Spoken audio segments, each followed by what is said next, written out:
in Australia. GIS is the largest provider of sports degrees in the UK, with campuses at Wembley and Etihad Stadium. Learn online with unique access to the iconic MCG and a big-hitting Australian industry network.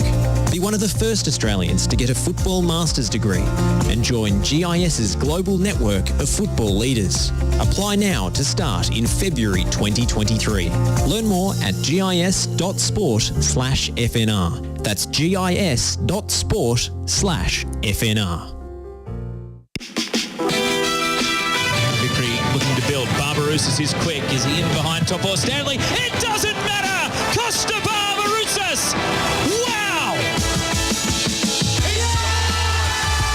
Like a salmon, a spawning salmon. And Diamante again! Oh, he's done it! Unbelievable kick from here.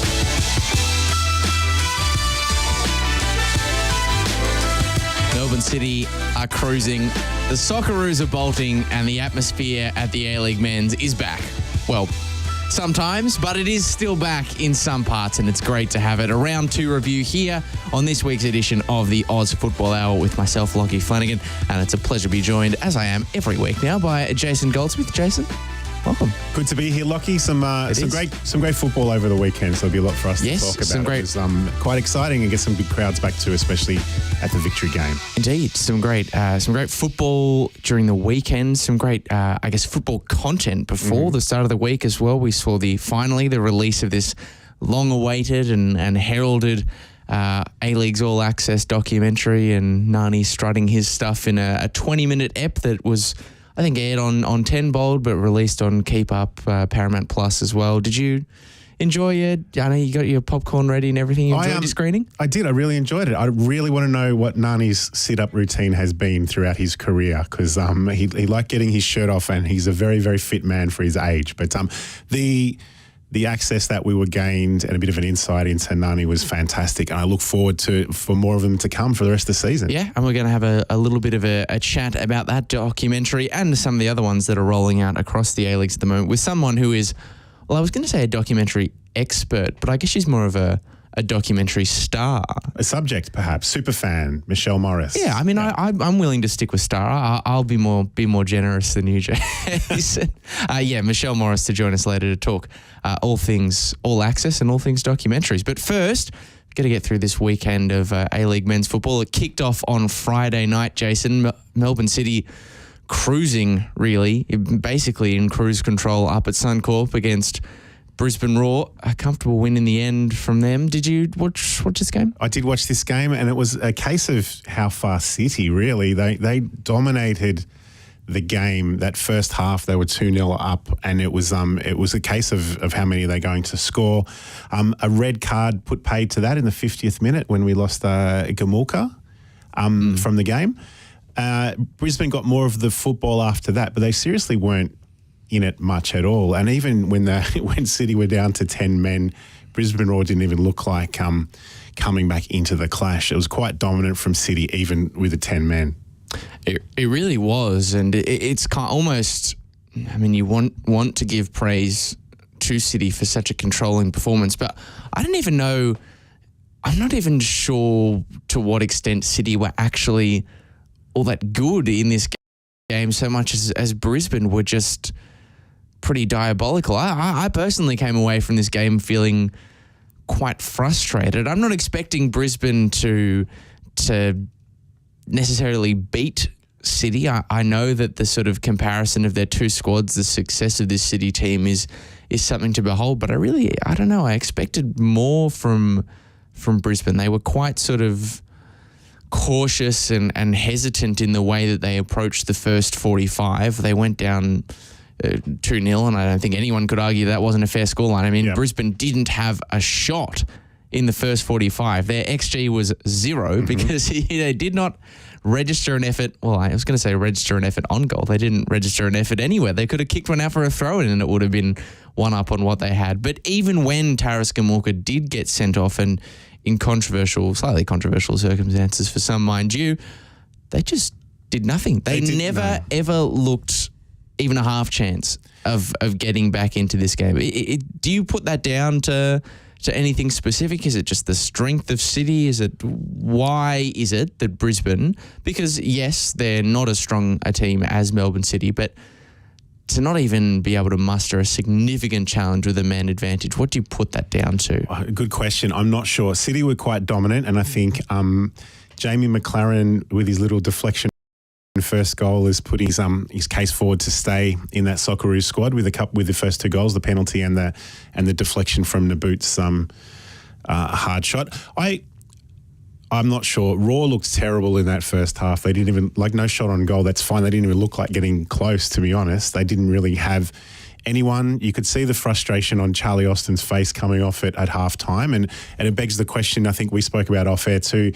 They interviewed him before the game as he was being filmed for the next A-League All Access documentary. So when they're getting to the cutting room floor, I'm not sure how much of the game they'll need to show in that documentary. They'll need to show more of his him working, living in Queensland and his family and his lifestyle change and all the rest of it. He said all the right things pre-game in terms of we're here to promote the sport. We'll promote into the World Cup with the Socceroos, into the Women's World Cup, get the A-League back on track. But just really not even a whimper from the Raw. It was very disappointing for them at home too, because I think they moved to Redcliffe from here on in till Christmas with their home games as well. So leaving Suncorp Stadium. So there's not really much to add, Lachie. It was just not really that good to watch, to be honest. Yeah, it was insipid, really, and we know the issues with that Redcliffe has as a venue, obviously being a smaller, more suitable venue for the crowds that Brisbane are pulling, but also being 50 minutes away,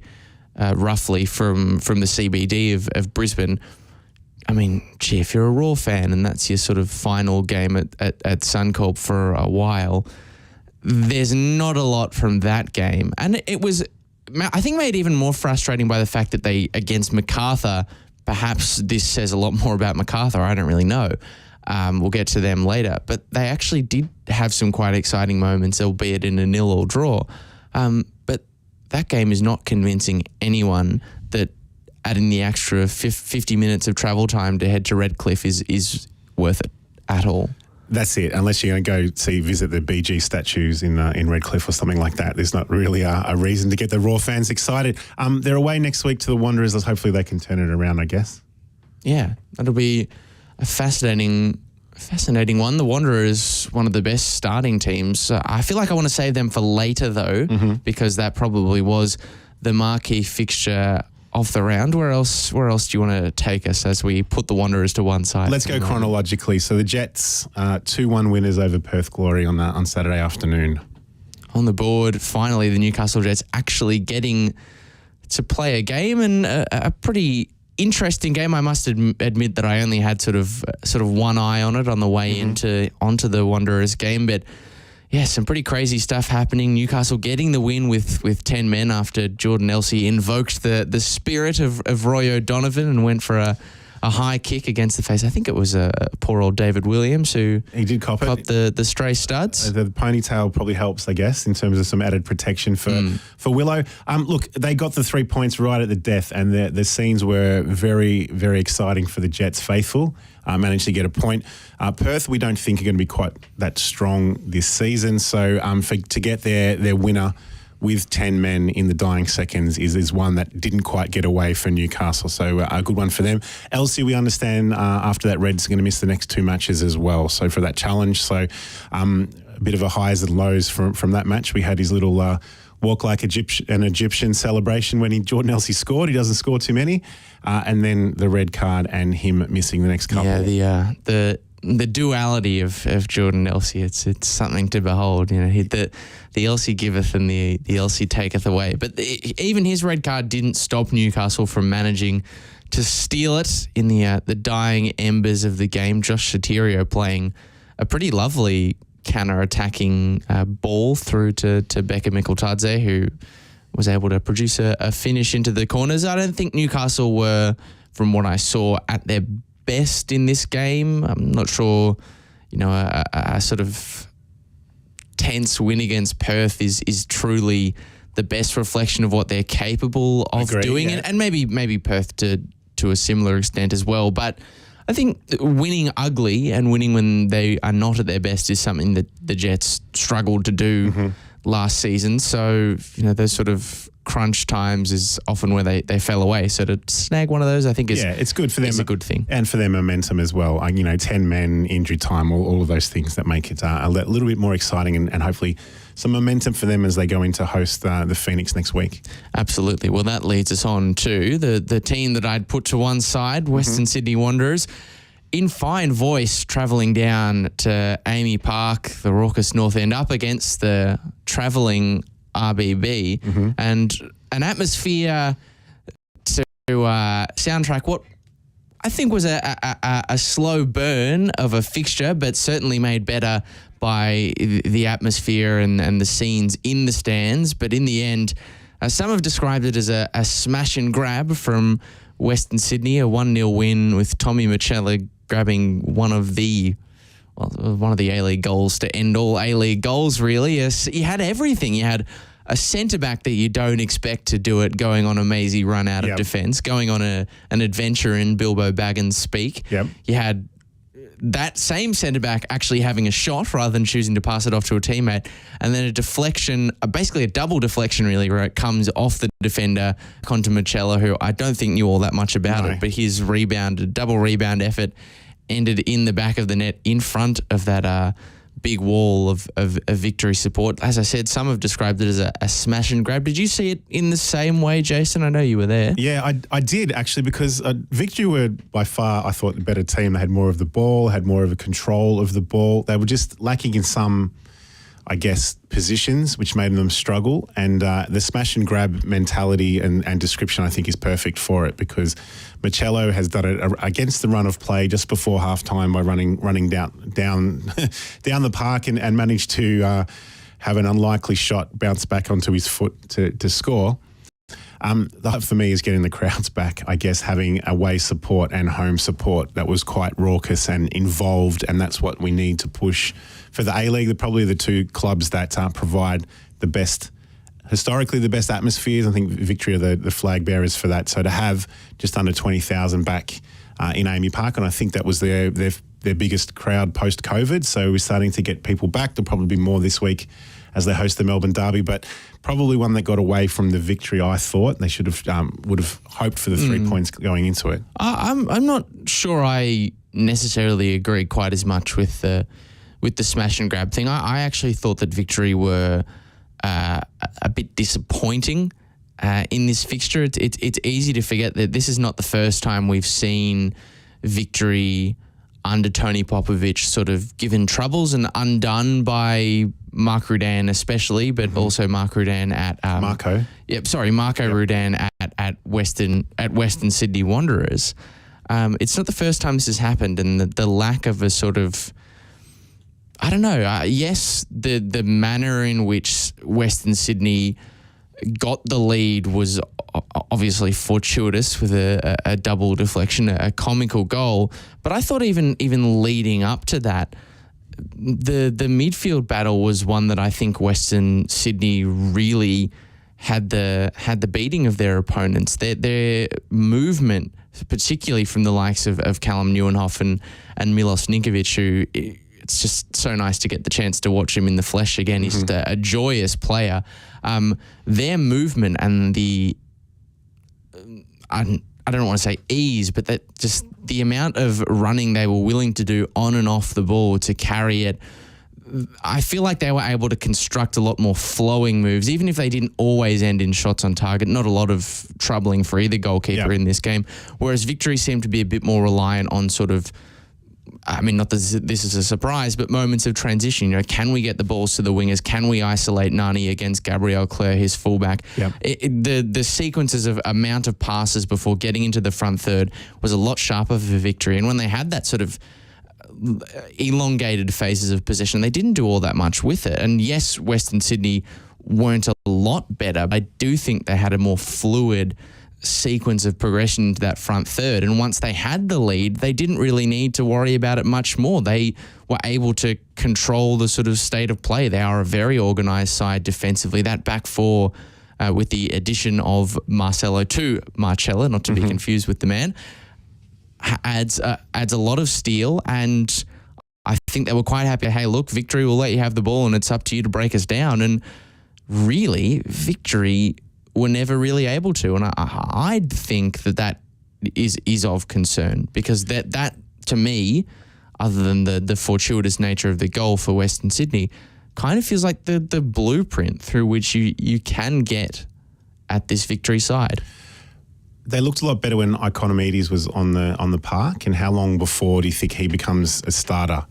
Given his history with injuries, but also his we'll call it potential, going across to Italy in the Socceroos squad, that kind of thing, and he's come back and he's sort of coming. He's been used as an impact player. They certainly made a difference when he came onto the park.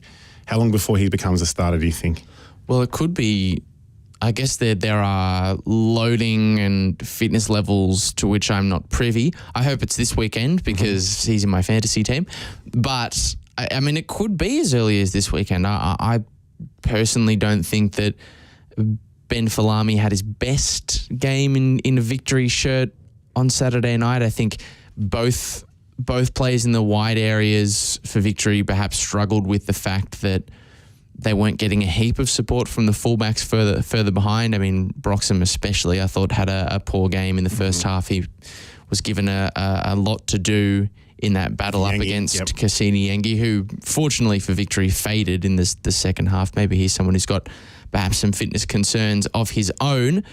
But, yeah, maybe they need that extra spark, and Ikonomidis might be able to just not offer something different, but offer it more from his own back. Yeah, because I don't think Falami was hugely convincing in this game. But I'm not sure. Again, the fitness levels, I think Popovic might stay with what he's rolled out for the first couple of games. There will have to be, I think, some changes in the defensive area, and whether or not they can get potentially a Mats Baranovic back for Saturday night is one of the keys, because that readjustment that his absence creates, Broxham having to drop into a fullback, which I think is no longer at his age his best position, creates a lot of headaches in that area. And is that a surprise? I think Victory's defensive depth was always my biggest concern going in. No, but yeah, they need Spiro back, because they are a far better team with him in. And yeah, it's not ideal preparation going into a game against Melbourne City with the form they've had to start the season. However, I think Victory have given a good account of themselves against City. City are probably the kind of side against Victory can actually do play their best football under Tony Popovic. So home crowd too. Yeah, I don't think that the loss is necessarily one that means we write them off from this weekend or from the whole season itself. Yeah, home crowd for a Melbourne derby this Saturday. We'll see how they bounce back against the early pace setters. Yeah, well, up next, Jason, probably my favourite game of the round here, Wellington Phoenix and Central Coast Mariners playing out a pretty thrilling 2-2 draw, I thought, at the Cake Tin. Some late drama, a pretty calamitous own goal from Paul Ayongo, the Central Coast Mariners striker, who someone described him as a player who knows where the goals are, and he does, but maybe not the right ones this time around. But yeah, heartbreak for him at the death as Wellington get a point. Do you think that was a deserved outcome for Wellington? I did. It was a very entertaining game. It was probably one of my favourite games to watch on the weekend as well. Ben Wayne scored early for Wellington, and that was striked off through and offside through VAR, and Jason Cummings did the same with quite the spectacular overhead left foot bicycle kick, which was also deemed offside. They both managed to get some goals back on. So Cummings stays in the Socceroos frame with that form line, which is great from the national team perspective. A great game. I think a fitting result with the draw. Mariners probably rue the fact that an own goal in the last couple of minutes has cost them 3 points.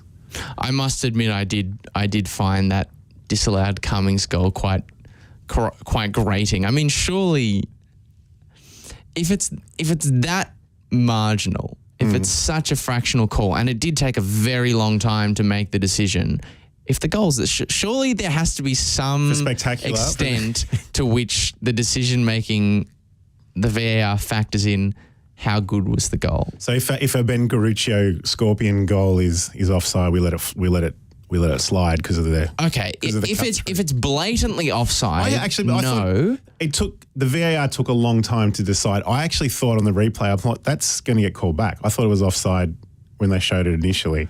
So I think they made the right call there. It's just the fact that, again, VAR is taking too long to come to that decision. If the goal's anything above an 8.5, just add an extra, for the metrics. 20 centimetres to the offside line. Okay. Just, I guarantee if that had stood, that would be the highlights that would have been shown all around for the A-League round. Absolutely. Yeah. Well, it didn't matter in the end because, as you said, Jason Cummings did eventually get his goal, and that goal in and of itself was a fine goal in its own right. Gee, I must say Ben Waine obviously scored on the opening day for Adelaide against Adelaide, in that 1-1 draw, provided a lot of energy off the bench, got his starting run this time. I was really impressed with Ben Waine. Not that that's a surprise, but that was a cultured finish similar to the one that Cummings scored. I think Cummings was actually after.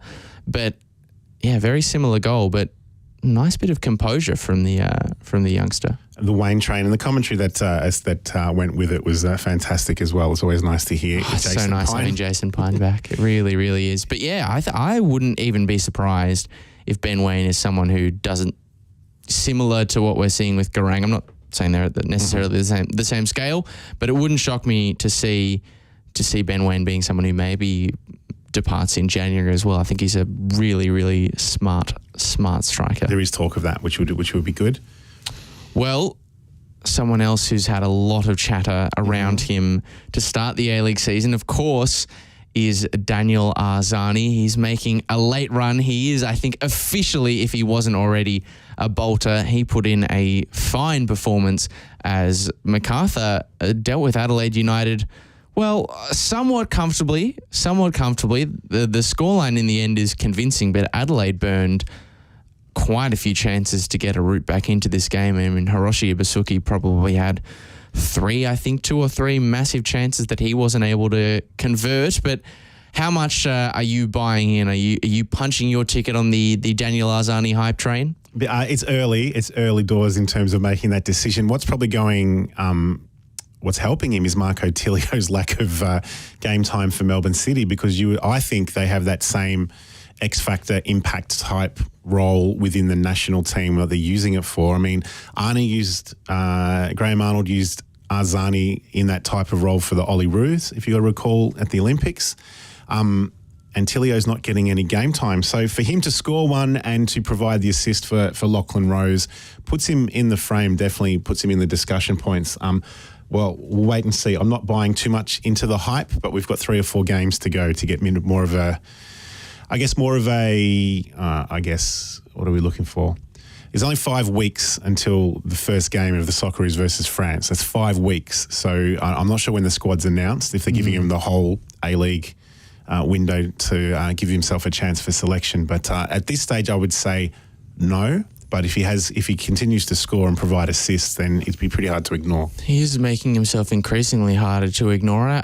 I suppose the running theory is that there is one X-factor slot, I guess, that remains in the Socceroos 26-man squad. You'd imagine it's being contested by Qual, Arzani, Tilio. Yeah. I mean, on A-League, the opening rounds of the A-League alone, we haven't seen Garang. We've seen... He scored for the... He did, and it was a very good goal, I believe, against India for the under-20s, and I'm sure Graham Arnold perhaps paid a lot more attention to that game than I did, who would have been asleep as it was played out overnight. But, yeah, Qual hasn't had a chance to really show what he can do. He's obviously been playing in those junior internationals. Tilio we've seen for a sum total of 20 minutes, and there's not a lot to suggest, depending on how Patrick Isnorbo adjusts his starting 11 in the absence of Taras Gamulka.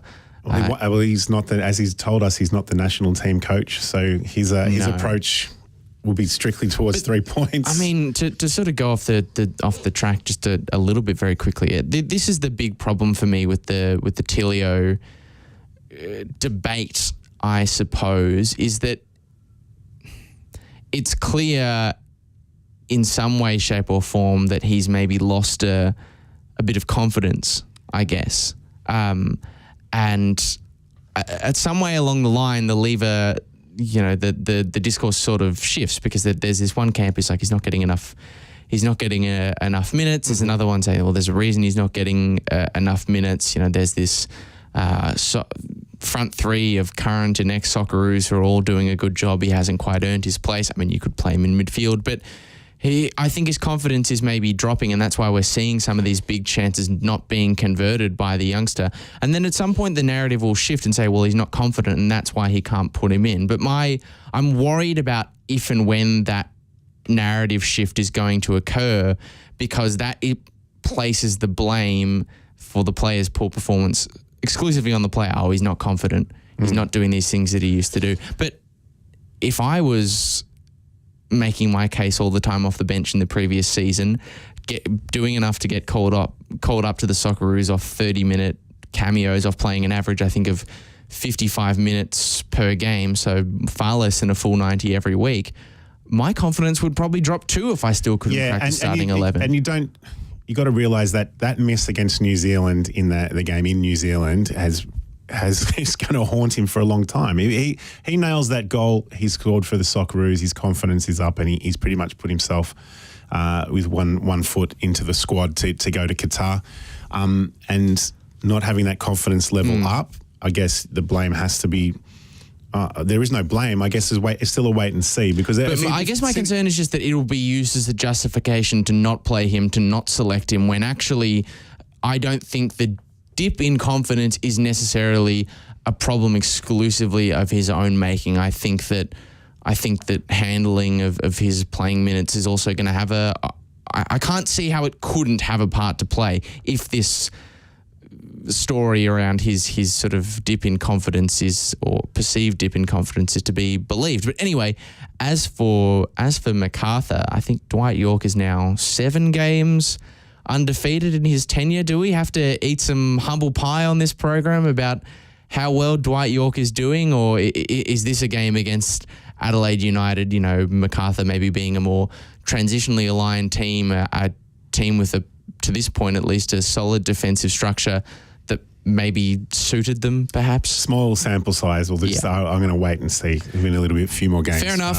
Under Dwight. Jury remains out on MacArthur, but Daniel Arzani certainly winning more people over to his camp as the Socceroos selection draws nearer. Final game of the round, Sydney FC with a big win. They got their first 3 points on the board for the season, bouncing back from that disappointing loss to Victory in the Big Blue with a 3-1 win over a team who I think perhaps the alarm bells are starting to ring out over at the Essendon Footy Club training base. Not for Essendon, probably for Essendon as well, because they're a bit of a basket case, but for Western United, a massive disappointment as they went down 3-1 to Sydney FC. Jason, you were there for this one too, in the press box, watching it from the nice vantage point on halfway.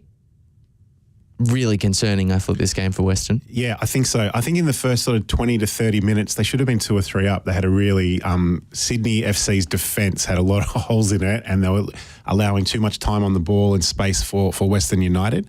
And then from there, we had, Jamie Young saved a penalty. So we're thinking this might be Western United's day, but they, the quality of Sydney FC's foreigners that are going to come to the fore in the next few weeks in terms of goals with Robert Mack and Lolly going to make a difference. And looking at the fairly sparse crowd, you could see Prijovic and Diamanti in the crowd, and I think maybe age and injury might be an issue if they don't turn around their form in the next few weeks. Well, it is an average age for Western United, I think, of over 30, which is, not dissimilar to last year, where they did win the A-League men's title, of course, but the longevity, the sustenance of that level of performance with a squad that does have aging bodies everywhere you look, I guess is a major question, and especially that of Leo Lachie, who isn't his necessarily form- one of the older heads, No, but his form that's is a concern. two games now in which he's put in pretty average performances. Of course, he gave away the first penalty that Adam Lafondra couldn't score. It was Nikolai Topor-Stanley who gave away the second that Lafondra did. But the problem for me, look, with Lachie is it's not an underperformance where he's returning from injury or something. There's not some mitigating factor necessarily. The big concern for me is that when I'm watching him, it's the fundamental thing that the read that I get is that he often seems to be, it's not an athleticism thing, it's that mentally he almost looks 1 to 2 seconds behind what's actually happening in front of him. Like that release from Andrew Redmayne to launch the ball over to Adam Lafondra, he was half a moment behind where he needed to be, and he's not a slow defender by any stretch. He's a quick he's a quick guy despite his height, but he didn't read the play properly, and he was miles behind, and that's why he had to make the lunging challenge that he did that gave away the penalty. And if you're a player recovering from injury and you're underperforming, well, you're going to get, your fitness levels are going to come back, your sharpness will return. But that mental delay is not an easy fix, especially if as a result of what's happened in the opening 2 games, your confidence does drop. And that's what John Aloisi was saying in the press conference after the game at Amy Park, is your confidence does dip when you're the reigning champions and you haven't got 3 points in the opening 2 rounds. He does have a job now to help pick this team up and remind them of the culture and the qualities that made them such a strong and fearsome outfit last year. But if Lachie's confidence has dropped and he's already got that sort of mental lag, that is a really, really hard problem to fix. And with Tomoki Amai out for another 6 to 7 weeks, really the only other defensive cover option they have in that area of the park is Jacob Tratt. And so that, to me, is massively alarming. But look, those concerns for Western United shouldn't take away from what was, not the most convincing performance in the first half, but certainly an excellent showing, I thought, in the second 45 from Sydney FC, defending their lead and scoring 2 great goals through their new visas, Joe Lolly and Robert Mack. Hard to pick which one was the better of the 2. I'm leaning towards Lolly. I like Lolly's one as well. But look, irrespective of which one was better, they both look absolute quality. I'm not massively convinced over how sustainable this sort of emphasis on cutting inside, shooting and hoping for the best is going to be. It doesn't, even though he did score yesterday, it still feels like they're missing that link between what the wide players are offering in possession and Adam Lafondra, sort of when he's in and around those two. I still think that is a connection that they need to figure out. But there are going to be games where Joe Lolly and Robert Mack will find the corners, and when they do it, it'll look pretty spectacular, and I think it did in this game. Maybe a question for superfan Michelle Morris. You watch Sydney FC probably closer than you and I. Yes, it's true. It'd be good to get her thoughts. We will head to a quick break here on the Oz Football Hour. Get a chance to hear from one of our favourite sponsors at the moment, the Global Institute of Sport, offering postgraduate courses in sport. You can do a Masters of Coaching and Football Analytics online at the MCG. You can enrol for a January 2023 start date if you head to gis.sport/FNR. But we're going to head to a break. On the other side, we will be speaking to documentary star Michelle Morris about Sydney FC and about all things A-League All Access. Try saying that 3 times fast. Ever wanted a career in football? At the Global Institute of Sport, you can now study a master's degree in football business or football coaching and analysis right here in Australia. GIS is the largest provider of sports degrees in the UK, with campuses at Wembley and Etihad Stadium. Learn online with unique access to the iconic MCG and a big-hitting Australian industry network. Be one of the first Australians to get a football master's degree and join GIS's global network of football leaders. Apply now to start in February 2023. Learn more at gis.sport/FNR. That's gis.sport/FNR. Are you looking to change your destiny in life? Be your own boss? Start your own business? If you are, you need people who understand your needs and are committed to helping you make it happen. At DKP & Co Chartered Accountants, we are more than just accountants. We are business advisors, taxation consultants, and strategists that specialise in setting up businesses. We understand the client and give them the very best customised advice and strategies to achieve their goals. Visit our website, dkpco.com.au, or give us a call today on 03 9023 9370. Fast, proactive, personal. That's DKP & Co Chartered Accountants.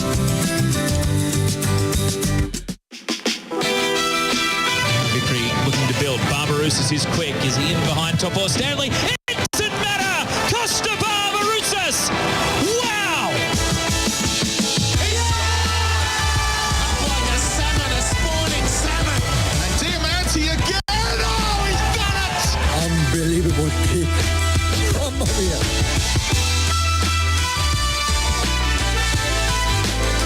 Lachie Flanagan and Jason Goldsmith back here on the other side of the break for the final stanza of the Oz Football Hour. And we were talking just on the other side of the break, Jason, about Sydney FC, their 3-1 win over Western United. And I think that summoned our special guest into the Zoom room. I speak of none other than I've been going with documentary star. I think I've got to hear you say it as well, Jason. Okay, documentary star, but Superfan, I think, is part of the show. Welcome to your Yeah, thanks. I've been getting the term superfan a lot recently, even by some of the players. So, I don't think it's a title that's going away anytime soon. But you're almost front and centre of every of the coverage of when we watch the A-League men or women of Sydney FC. You always seem to be front and centre, obviously, with the active support. Are you getting any further recognition since the documentary? And also, I must admit, on Channel 10, for the first Big Blue, they interviewed pre-match as well. So you're getting more attention, more recognition? I don't think so. I went to Under Armour in Alexandria for a little bit, and I was hyping up the documentary, and this guy that was in there was like, yeah, actually, I saw you in the documentary and you were in the stadium one as well. And I was like, oh, yeah. But I don't think anyone's really... I haven't had anything out in public yet. I'm hoping for it. Fingers crossed. Were you down at Amy, I imagine, yesterday for the Western United game? Oh, okay. Hear me out. Oh, no. I feel like there's a long story coming here. I looked at flights. So I was at a Hens on the Saturday, and I looked at flights, like last-minute flights, to see if I could go, because there was like a gap in between work that I could get there. And the flights were like $1,000 return. And I was like, I don't think I can get to Melbourne and back on the same day. So watch it from home.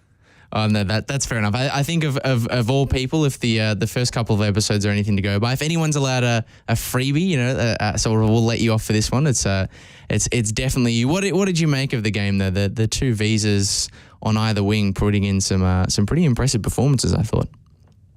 Yeah, I've really enjoyed seeing Joe Lolly play. I think in that first game against Melbourne Victory, he played so well. I think, I don't know, no one was talking about him. I was like, guys, like he was like killing it the entire game. But yeah, Robert Mack scoring in both games as well is really good to see. I still am worried defensively. Alex Wilkinson doesn't seem like he's going to be coming back anytime soon, and Jack Rodwell is still out. So I worry that it didn't look like the cleanest game of football. It didn't look very good, but we got the 3 points, so I'll take it. Yeah, I agree with you there, especially in that first half. There's a lot of space was allowed for the attackers of Western United, and probably need someone to shore up that defence that you just mentioned. So Sky Blue, Sydney FC, the 4-part documentary, episode 4 is coming up. So we've seen the first 3. What's been your take of it? How were you approached? You want to talk me through the process of them sort of filming you going through your kit in your house and that kind of thing? What was it like?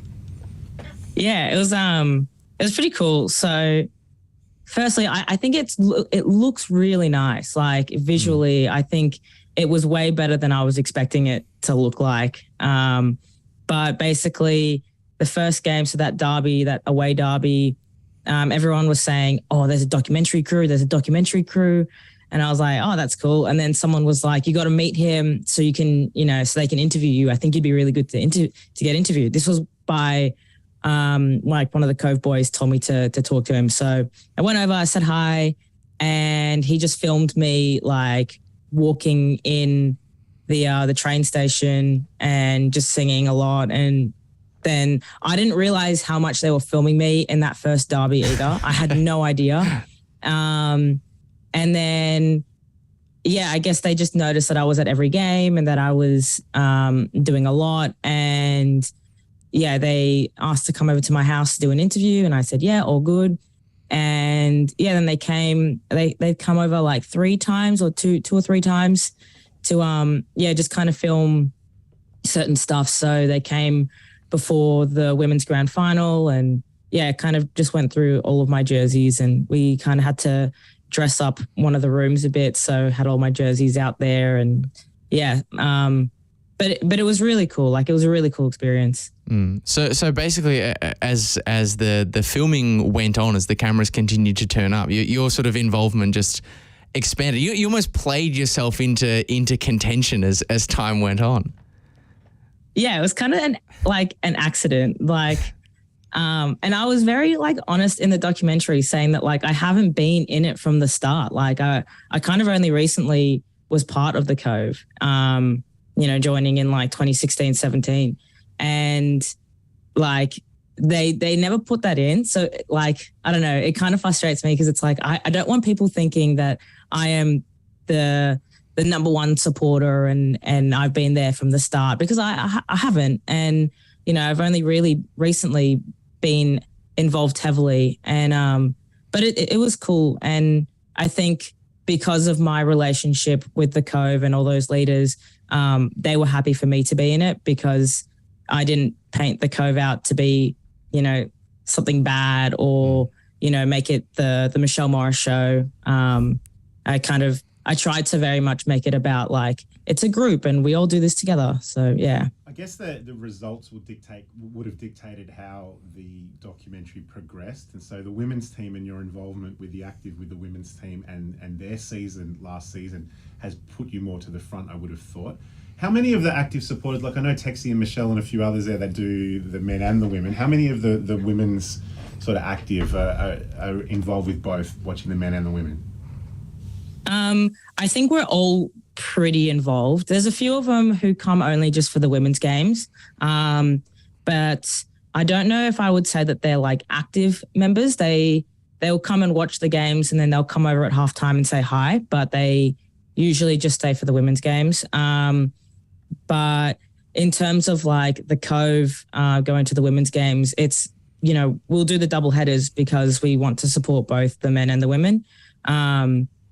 But yeah, also I just think it was so funny that it happened that season, because that was the first year that I had decided that I wanted to bring active back into the women's game. And then they made this documentary that kind of featured us. So it was just very coincidental.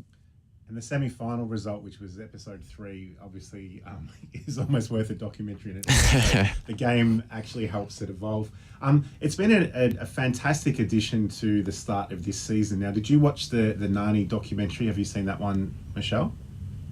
I was about halfway through and I was like, oh, this is so hard to watch because it's Melbourne Victory. But it was cool. The second half, if I'm remembering correctly, is where they really get into the game that happened. And so from that perspective, I can understand why that's maybe a bit too soon, a bit too fresh, I imagine.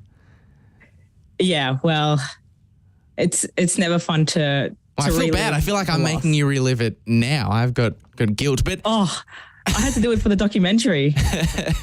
back to something you were saying before, and I think it's been one of, I don't know about you, Jason, but my favourite bits about the All Access documentary about Sky Blue, but just to actually see, I mean, the behind the scenes part is what a lot of people are talking about, and rightly so, but just to have this really nice second angle close-up footage, just really high quality vision of these different moments, I think has been the most satisfying element for me, particularly in a time where with the broadcast we have sort of less angle to those close-ups, to those extra shots that you might get on any given match day. to get the slow-mo stuff, that it's been really nice to get just to look like at what these games can look like with really, really high quality footage. Yeah, absolutely. I think it's so nice that like we're getting, you know, I guess the quality that we deserve at this point. It's nice that there's like more involvement in the media. Yeah, I think it's good. It's just good all around. Absolutely. Well, Michelle, obviously Sydney FC, the men's side taking on Adelaide United, I think, this weekend. A few guesses as to where you're going to be on that particular date, I'd imagine. Oh, okay. I'm supposed to be flying back from New Zealand that day. So I'm hoping that I can get an early flight home and then I'll make the game because it's 3 p.m. kickoff. So it's like a nice Sunday afternoon game. So I'm really hoping to make it. Well, have you had a chance to, before we let you go, have you had a chance to see that next installment of the Sky Blue series? Will we be lucky enough to see much more of your face in the final ep? I think I could. Well, I haven't signed anything to say that I can't say anything, but they were still filming at that round 1 game. Okay. And if they've kept it in, then there's me holding up the megaphone at one point in the pub. So yeah, that's about all I know that they filmed for episode 4. Well, whether it's a pre-recorded shot in the documentary or maybe something live of you banging a drum on the match day on a live broadcaster, I'm sure we'll see you on our screen shortly enough. Michelle, thank you very much for your time, and to Sydney, best of luck for the weekend. Hopefully you can make it back from New Zealand on time for the match. No worries. Thanks, guys. Good on you, Michelle. Thank you. Perfect. Superfan Michelle Morris. I'll stick it in there just one more time, joining us there. Jason, what else have we got to run through before the game? I mean, before we end the show, I mean, one thing that I want to introduce into the discussion, and it's I guess a concerning trend that we're seeing across world football, but it is having an impact on the Socceroos. They're dropping like flies, Jason. They are. They keep getting injured. They are. So, I mean, it might be the 26 players that are on the plane to Qatar, the 26 fit ones that are from his last squad of 31. To counteract that, Harry Souttar's coming back and playing the under-21s for Stoke. So if he gets a few games in, I think he will be putting himself... And he is almost big enough to take up 2 spots in a 26-man squad. So if he's playing 45, then that does bode well. But yeah, some of the concerning ones that we saw over the weekend, obviously Nathaniel Atkinson in the Conference League game against Fiorentina.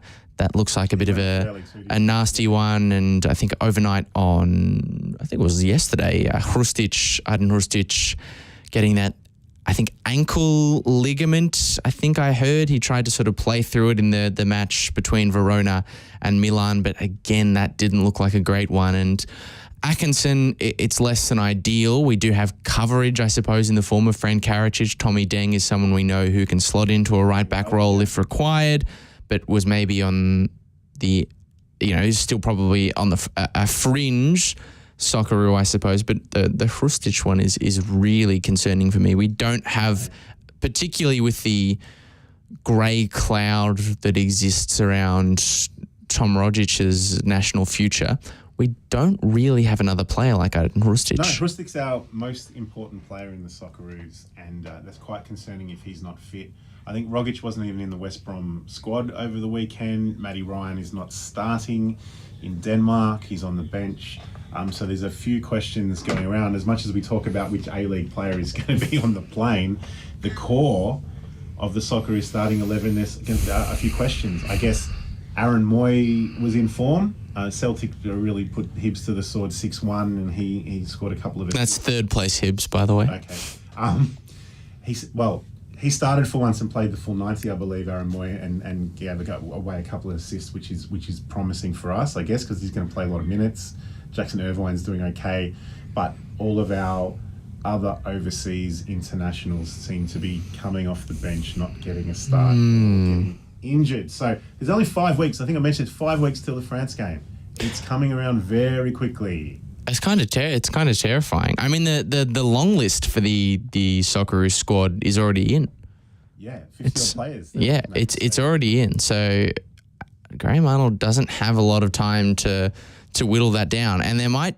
I mean, he might be having a bit of his job done for him at the moment, because there is a concern that some of those injuries could be written out of a long list of their own volition because of the length of time. But before we head off, Jason, we did this last week. We might even have to develop this into a segment, a quick fire predictions. We've got sort of, 2-3 minutes or less. I'm setting a rule for myself that I'm not allowed to deliberate for longer than 30 seconds. That's good. That'll 30 take seconds. us up to the end of the Okay, hour. we'll have producer Pakua timing me to make sure I don't go over. Done. All right, Western United at home at Amy Park to Macarthur on Friday Night Football. Oh, God, I will be covering this game for Stats Perform. I can see Pakua. I've already used up 5 seconds. I already know what I think I'm going to do for this one, so I'm just going to pad a little bit longer just to annoy Pakua and drive it up towards the 30 seconds. No, I think this game has got draw written all over it. I think 1-1.